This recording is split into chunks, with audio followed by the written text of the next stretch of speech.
মনে হচ্ছে শূন্য বাড়িটা অপ্রসন্ন। অপরাধ হয়েছে আমার, তাই আছে মুখ ফিরিয়ে। ঘরে ঘরে বেড়াই ঘুরে, আমার জায়গা নেই। হাঁপিয়ে বেরিয়ে চলে আসি। এ বাড়ি ভাড়া দিয়ে চলে যাব দেরাদুনে।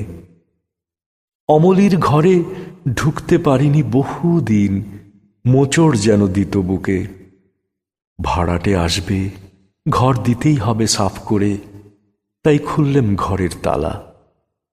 একজোড়া আগ্রার জুতো, চুল বাঁধবার চিরুনি, তেল, এসেন্সের শিশি, শেলফে তার পড়ার বই, ছোট হারমোনিয়াম, একটা অ্যালবাম।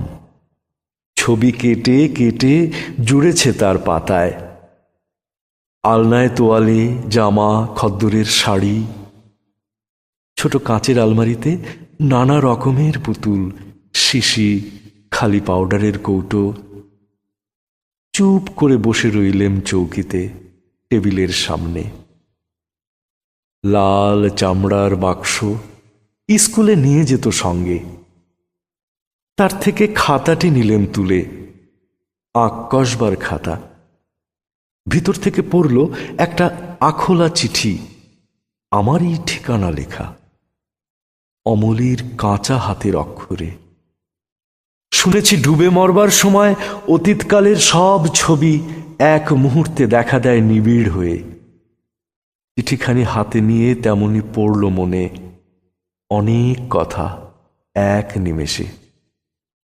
অমলার মা যখন গেলেন মারা, তখন ওর বয়স ছিল 7 বছর। কেমন একটা ভয় লাগলো মনে, ও বুঝি বাঁচবে না বেশি দিন।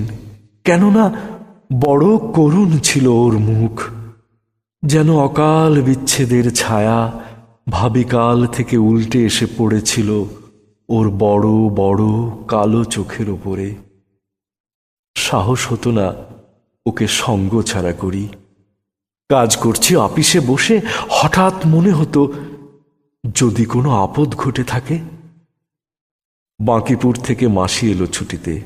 বললে, মেয়েটার পড়াশোনা হলো মাটি, মূর্খ মেয়ের বোঝা বইবে কে আজকালকার দিনে। লজ্জা পেলেম কথা শুনে। বললেম, কালই দেব ভর্তি করে বেথুনে।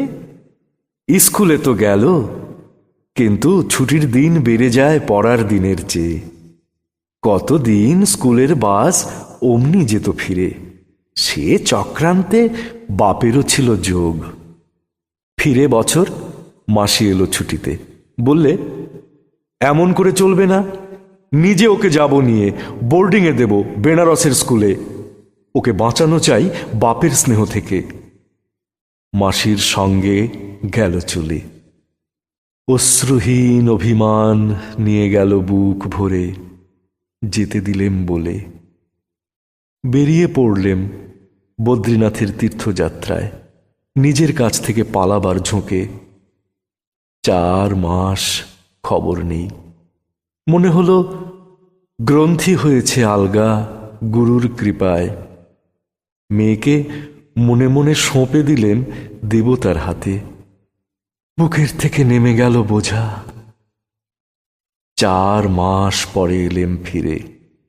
ছুটেছিলেম অমলিকে দেখতে কাশিতে। পথের মধ্যে পেলেম চিঠি। কে আর বলবো, দেবতাই তাকে নিয়েছে। চাক সেসব কথা। অমলার ঘরে বসে সেই আখোলা চিঠি খুলে দেখি, তাতে লেখা, তোমাকে দেখতে বড্ড ইচ্ছে করছে। আর কিছুই নেই।